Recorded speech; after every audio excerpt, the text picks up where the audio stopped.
I should start off by saying Tony and Jeff invited me to come and listen and learn, and next thing I know I've got a microphone, a camera, and I'm standing in front of you to share some ideas and some thoughts with you this morning. Where to begin? I loved the prayer that you shared actually, and the line about living what you love, and I definitely feel like my life has been touched by that, and that I get to live a life that I love. My life's work has really been about disrupting generational poverty. My whole focus of my work has been on poverty. My own life has been transformed by educational opportunity, and my desire throughout my career has been to pay that forward, pass that on, that lives can be transformed by educational opportunity, and I have seen whole communities transformed by educational opportunity. And that's really what drew me to the work of the Campaign for Grade Level Reading, because the campaign's starting point is really about disrupting generational poverty. And the earliest and best predictor for whether and to what extent kids are going to succeed in school and life, one of the best predictors we have is third grade reading proficiency.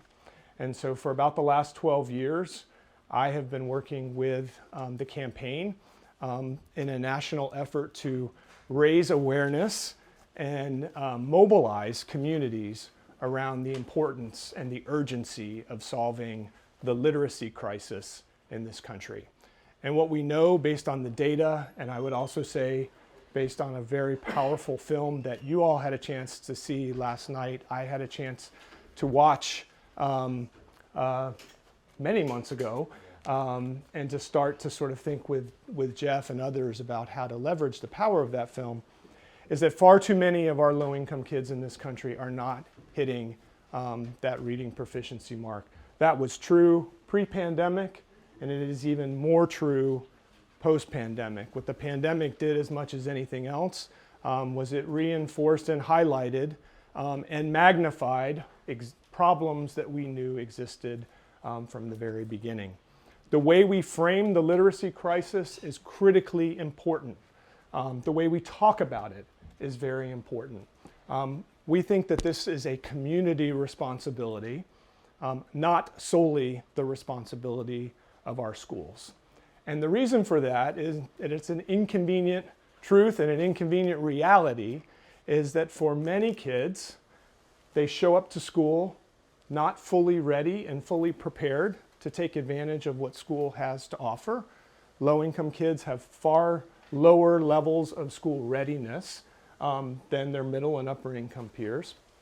The second issue is an issue that we see consistently across communities, that far too many low-income kids miss too much school.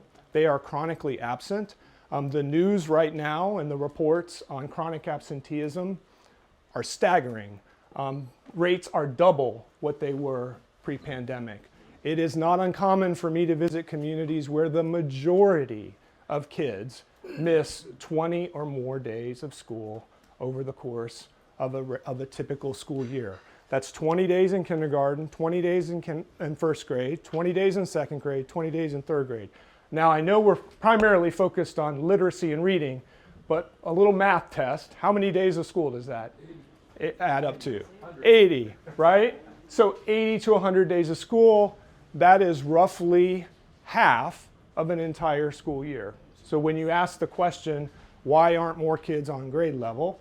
Even our best schools with our best teachers, with our best curriculum, can't do much about a problem of kids not showing up every day for school. And then the other challenge we've highlighted at the campaign when we're trying to reinforce the role that the community can play and that faith leaders can play is the challenge of after school and summer learning.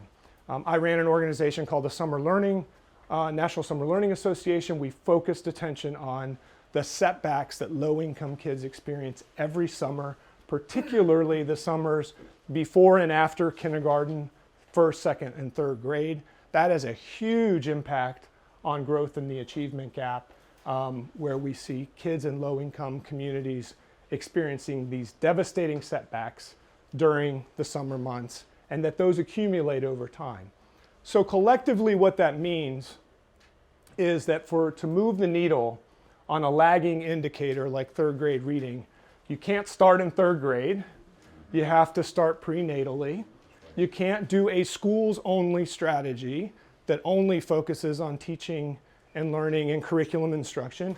You have to mobilize an entire community that puts a stake in the ground about the importance of this issue, sets an ambitious but also achievable target, and then works together collaboratively, collectively, to make a significant impact and a dent on that problem.